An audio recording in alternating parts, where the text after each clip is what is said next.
Yeah, Lauren. I just really wanted to say thank y'all all for coming tonight. This means so much more to me than y'all could ever know. But I wanted to say that I asked all y'all to come to support me, which is really means a lot to me, but that's actually, I'm gonna be talking a lot about me, but it's actually not about me at all. Spotlight is all on Jesus tonight, and through my story, I hope that you can realize how glorious his plan is for you, no matter what. So, yes, wanted to start with that. So recently, I just started going to Delight, which is a girls group Bible study around here. Anna, she goes to Delight. Yes, yeah, she's the sweetest. Thank you so much. Yeah, and on my first night going there, I don't believe in coincidences. And the girls told me, I know this is your first night here, but it's gonna be a little deep. And I was like, oh, I don't mind, I'm good with whatever. They're like, no, but yeah, I'm sorry, we're usually not like this. I was like, you know what, I'm just rolling with it. And so actually, we all sat in a circle in this Bible study, and there was about 35, 40 girls or something like that. And we each got handed a paper. And on the paper was a list of really, really deep questions that I was not expecting to answer, but really deep questions that revealed our weaknesses and what we truly suffered in our lives. Questions about depression, anxiety, suicidal thoughts, and just a lot of deep questions like that. And it was about 25 on the paper. And so what we did is, if we experienced anything like that or answering the questions, we circled yes or no for every single 25 questions. And it was anonymous, so we didn't have to write our names on the paper. And then we ended up turning them back in and switched all the papers around, and the papers were re-handed back to us. And so what we did in this circle is we stood up for yes when the question was read. If it was a yes, we stood up if your paper said yes. And if your paper said no for the question, you sat down. So it was actually truly revealed what everybody in the group was really going through at the time. And I was so shocked to notice how much suffering that these girls in this Bible study were going to, because you think about the stereotypical Bible girls, oh, we're great, we're so happy all the time, and that's why we're going to Bible study. But if you think about that, these are the girls that are actively seeking God and putting themselves in this situation to go to this study. What about the rest of campus?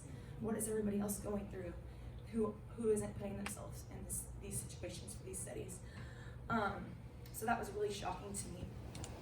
And so just about a lot of girls stood up for having depression, which was really eye-opening.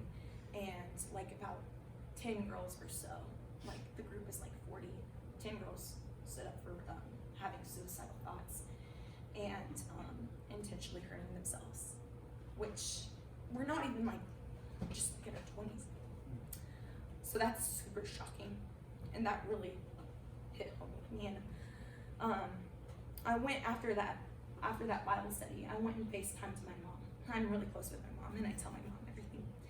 And I told her how I was so moved by this, and I felt an urge to talk with what I've been through in my life. I felt such an urge and compelled to talk to these girls. And my mom told me, she said, you know what, Lauren, I think you're right, and I think that's your calling.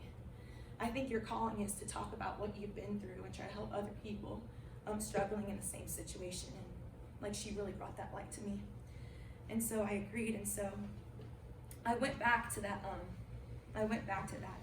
Delight Bible study, and I asked the leaders. I'm I know I'm new here, but I don't believe in coincidences. And this one deep night happened to be my first night, and I know God put this on my heart to talk to me about it. So this is kind of what I told to the Delight girls, and I don't know what we're all going through in here, but I'm sure that we've all been through sufferings, and not in our lives, then at some point in our life we will. And so I hope that each one of us can take something out of this talk.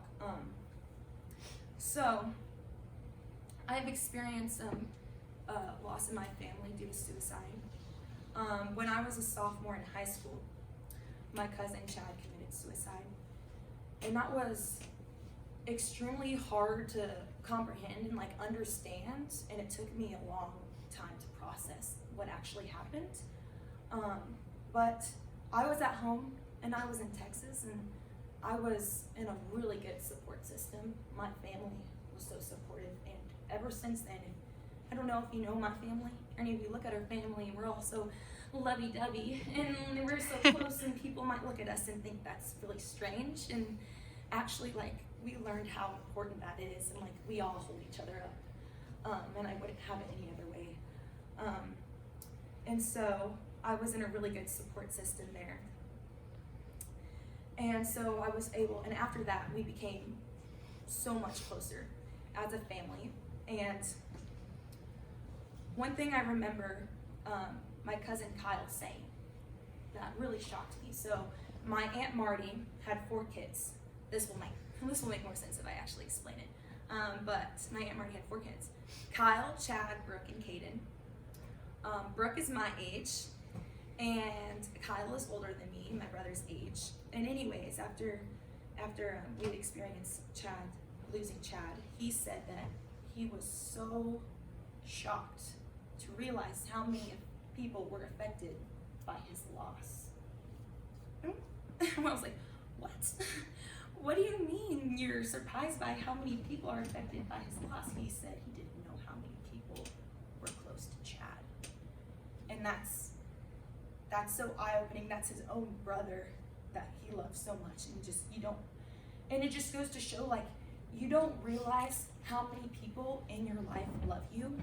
And if you were to think about who loves you in your life, you might list 2 or 3 people, but you hold such a special place in so many people's heart that you're never going to be able to fully realize how many people that you touch. And people just don't know that they're loved. And so God loves you, Jesus loves you, and I love you, and I just hope, like, you never know. It's on to me how you don't know, like, you are so loved, and you mean so much more to people than you will ever know. And that brings me to, y'all know I like country music, so that's why I wore my cowboy hat earrings. Brings me to bring this quote of this Cody Johnson song, "Till You Can't." It's, if you're gonna love somebody, hold them as long and as strong and as close as you can, till you can't. And this really sat home with me because I have a really special memory with my cousin Chad. And if y'all know me, especially my indoor girlies from volleyball, you know how much I like hugs. I am a hugger. It doesn't matter if I just met you, like, I will give you a big old hug. And I just think it's so important to give people hugs, and I really value that. And there's a reason why. We were having a family reunion over Easter my sophomore year, and my cousin Chad, you know, I would go up and hug him, like, I'd go up and hug everybody, but you know what, like, he would hug me back, but he's not really kind of like the hugging type, if that makes sense. But it didn't matter, like, he'd hug me and everything. But I just remember this day. He saw me, and he went directly to me, and he gave me a big old bear hug. And I remember thinking, surprised. I was like, oh, and it made me feel so good, because it just was really unlike him, you know? And I didn't know then that would be the last time I saw him, but he did. And I didn't know that he was telling me goodbye then. But we know that because he was keeping a journal at the time, and we found out that he was planning on taking his life for a while. But that was his way of telling me goodbye. And so after losing Chad, I realized I wish I'd taken more pictures with him. And I wish I hugged him more. And I know I can't change the past, but it's just something I think about it. It wouldn't be wise, so I never want to regret that again. And so I realized how much more of a part I want to be in, not just my immediate family, and not just thinking about myself all the time, but all of my family and all of my friends, and how much more part of their lives I want to be in. So we went over, and so my cousins, they all live at my grandma's house, so every time I go over them, I see all my family. It's really awesome. So we started going over there so much more.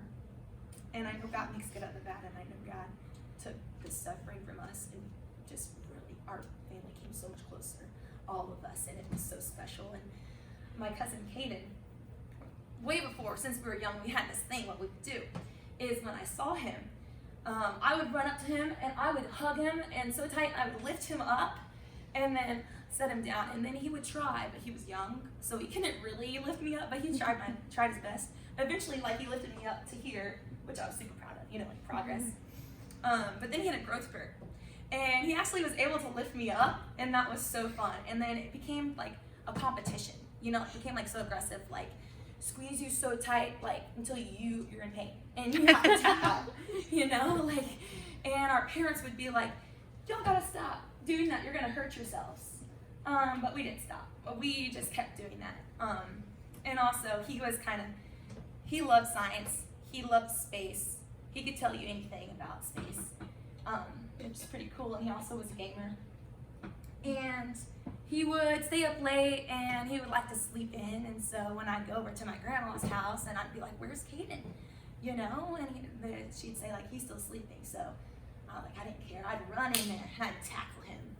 And I'd be like, get up, I'm here, you know what I mean? And what would you do if you like to sleep in, okay? Just imagine. And you're sleeping in on your weekend, you're enjoying your sweet time, and this crazy girl jumps on you, tackles you, and tells you, get up. What would you do? You'd be like, let me be, okay? Give me like 5 more minutes of sleep, and I'll be out. Like, come on. Nope. He never complained one time. Every time I jumped in there and tackled him, I was expecting it. I was waiting for him to say something, some kind of complaint. He was just like, okay. And he got right up out of bed and spent the day with us. So, keep that in mind. Bear with me now. Flash forward, I come to Coastal, which was really, really big for me. Trying to be far away from my family after this experience in my life, and I knew that Coastal was the place for me. And I had it was a really rough start for me. My freshman and sophomore year, I really struggled, and nobody really knew how much I did. My freshman year, I tried so hard to be friends with everybody because I was like, I'm just gonna come to college and be friends with everybody, and I did not feel very included or very clicked with the girls on the team, and at the time, and that hurt me a lot. I'm not who I was anymore, but at the time that was so crucial to me, and I tried so hard, and it didn't go well, and I felt very hurt. And that was really hard for me. And so after that, I really just said, and I don't think I handled this well at all. This wasn't the pathway to go, but I said, I'm gonna isolate myself. I don't need to be around people who make me feel bad. I'm gonna live off by myself. I'm gonna be away from them as much as possible. And I'm just gonna focus on me, because I don't need to be around people who make me feel awful. And so I isolated myself. And it is a good thing to protect yourself, but it's more powerful to have a strong enough foundation in your relationship with God and to find virtuous friends to when you could put yourself in situations like that and be able to handle those people and not have to isolate yourself. And I didn't know that at the time. So I was really, really low then.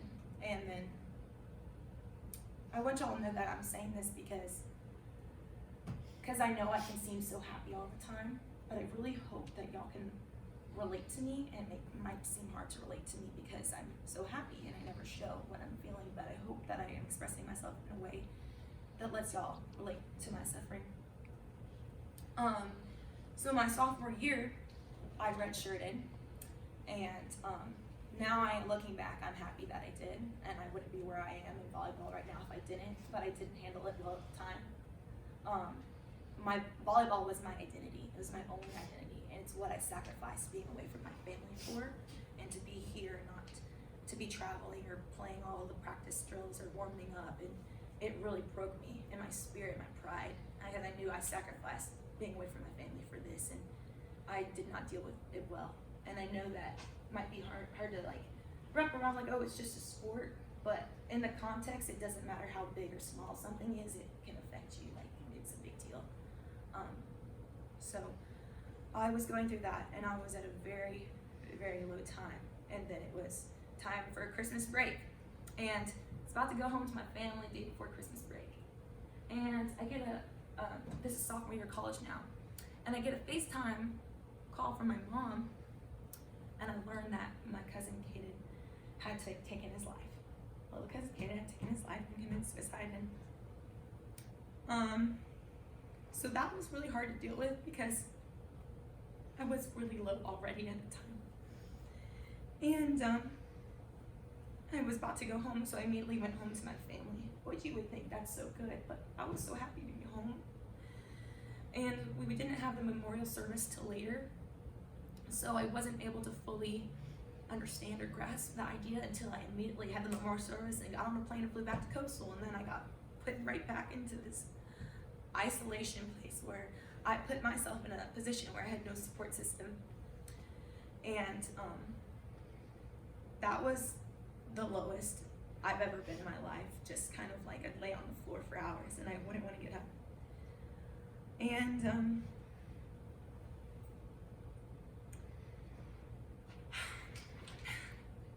I felt extremely, extremely guilty because I knew I still believe in God, but I don't really have my faith. And I know God exists. I'm not going to say God doesn't exist, but like, I just don't feel him at all.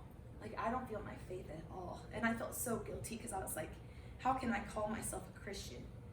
And Christians are supposed to be happy and at peace with their life and be happy with their relationship with God. And that makes me like a bad Christian. I'm just fake at this point. And I felt so guilty for that.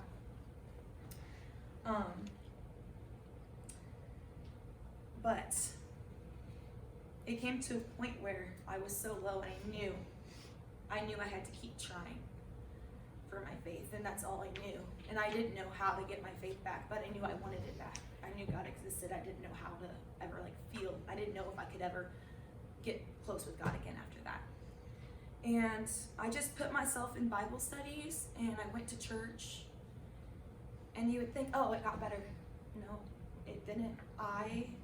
It broke my heart even more to know I was going to church and going to these things where I'm supposed to be feeling God, and I still can't feel God after this. And I just kept trying though.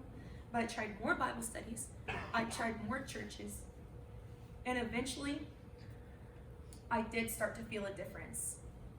And I learned, and I kept going. I went to Delight. I went to Catholic Shots and probably my missionary. And I did discipleship with Victoria. And I did Bible study with Hannah. And they all helped me so much. And you don't realize God is always trying to reach out to you, but you have to open your heart to them. You have to, it's like practicing. If you're practicing for a sport and you see someone who's so good at their sport and you're like, I can never be at that, do that. Well, that person probably practices so hard for that. What are you doing? Are you practicing hard? Or are you just like wasting your time? You know, like it is an effort. It's a constant battle, and it's a fight to keep your faith. And you have to put yourself in positions to be able to open your heart up to God. And so through learning this, I actually learned that Jesus actually experienced the most suffering out of all of us. And here I am trying to be so perfect and happy and guilty for feeling my feelings, but Jesus wept. Jesus wept after losing his great friend. He wept. Jesus was frustrated and he asked God, why have you forsaken me? Can you imagine asking God, Jesus, the Son of God, asking God, why have you forsaken me out of frustration? It's hard for me to believe. Jesus was so stressed out knowing that he had to go through the crucifixion that when he was praying to God in the Garden of Gethsemane, I think I'm saying that right, he was praying and he asked God to take this cup of suffering from him. But God didn't do that. God sent an angel to him, and this angel gave Jesus strength. And after Jesus was given strength from this angel, you would think he was all better. But actually, he became so stressed out after God blessed him with an angel that he started sweating blood out of so much stress. And Jesus, the Son of God, started sweating blood out of so much stress. And it's actually it actually can really happen in real life, that your blood pressure can become so high that your blood vessels can pop and you can actually sweat blood, but it's really rare. But it happens under extreme stress. And Jesus went through that. And it just goes to show you that God is giving you emotions for a reason. Like, don't ignore them. It's a blessing. And I never understood that. But if I didn't go through all the suffering I went through, I would not be as close as I am in my faith and as close as I am with Jesus today. And it was because if things are easy, it's easy to keep your faith. It's easy to be happy. But how valuable is it? Because once you overcome the suffering and you're given the strength from the Lord to endure it, your love and passion for God is going to be so much stronger than ever before. But you have to fight for it. You can't stay at home and wonder why your faith isn't strong. You have to talk to people, and you have to put yourself in situations to get your heart exposed to God. And it took me a couple of years of going to church and not feeling anything to finally feel something, but it will happen. Keep trying, and God will make himself known to you. And so, got through the hard part. So, this is actually really awesome. I want to talk about this experience I had. So, one night, Hannah asked me if she wanted to go to the chapel with her and pray. And I went with her and Nate. They're right there. We went to the chapel and prayed. And I actually hadn't been in there in a long time. And so I was kind of nervous. And I go in, and Hannah's on her knees. And I was like, whoa, she's in it. Like, I don't know what she's doing. I'm just going to go sit in the corner and pray. And I was just kind of nervous. And I put my head down. And when I prayed, I just started rambling on about all of my problems. And I was just going on and like, oh, I'm so confused in this. I don't know what to do here. I don't know what to do here. And it was a lot. And it was a lot. And I was just rambling on. And then all of a sudden, I was like, whoa, you're actually here right now. I felt the presence of Jesus there with me. And I was just in awe. Like, I was so shook. And I know we're supposed to know Jesus. I know we're supposed to know Jesus is there with us all the time. But I actually felt his presence. And I just remember the first thing thinking is, I have to remember how this feels like so I can tell my mom. And it was really warm. And it was very peaceful. And I was really warm, but I didn't feel physically warm. And it was amazing.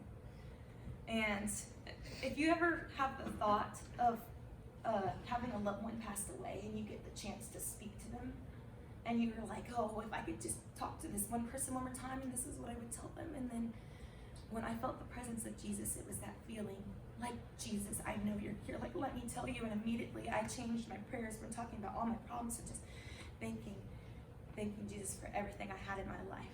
Immediately, I just went on and on about how much I'm grateful for. And then I was like, in awe again. I'm just in awe. And I was like, oh, wait, you're here. Let me make good use of this time. I went back to praying about all my problems, and then I started feeling, and I was like, wait, are you still here? And I'd look up, and he's still here. And then I'd go down, and no. I just had the urge to look up when I prayed, and I'd never felt that before. So that was pretty amazing. And I've heard people say, God put this on my heart. I was like, what do you mean God put this on your heart? Like, I don't understand what that really means, but no. God was answering my prayers in my heart, and every time I would pray about a problem, the idea and the solution would just come to me about the problem, and it was so simple, and it was something I never thought of before. And it was so peaceful, and I was just amazed. And when I was in there, the Bible verse came to me, acknowledge me in all your ways, and I will make your path straight. And I've heard that so many times, but I never knew what it actually meant to acknowledge God. But whenever I felt close to Jesus was when I was just, you're here. Not when I was talking about myself. And that's where my real peace came. And then that's when the answers, and he straightened my paths, came to me. But also, what's really cool, well, first of all, I just want to point to Hannah, and if you'd wave real quick, and so she literally led me straight to Jesus. Thank you so much. Thank you. Thank you. I have so many people who let Jesus in here, and I think of y'all. And so what's really cool about this story that I'll always remember is this just wasn't any night. It was Ash Wednesday. So we went to pray on Ash Wednesday. And if y'all remember anything about Ash Wednesday, this year, Ash Wednesday was on Valentine's Day. So Jesus was literally my Valentine. And that was pretty cool. I'm gonna remember that forever. So yes, and I tried to search so hard for questions and try to find through all this knowledge of my answers in my faith, but it really was just through praying and finding peace in Jesus where all my peace came and my answers came to me, not through trying to research and know everything and figure it all out on my own. Just giving it to Jesus is the best peace you'll ever be able to find. Yeah. And so I just wanted to let y'all know that my family is doing really good. My Aunt Marty, she's the one who gives me all my crazy earrings. She is the sweetest person, the most giving person you'll probably ever meet. And I don't know if the indoor girls remember, but my Aunt Marty, just to connect the dots, she gave y'all, she made one of these for all y'all.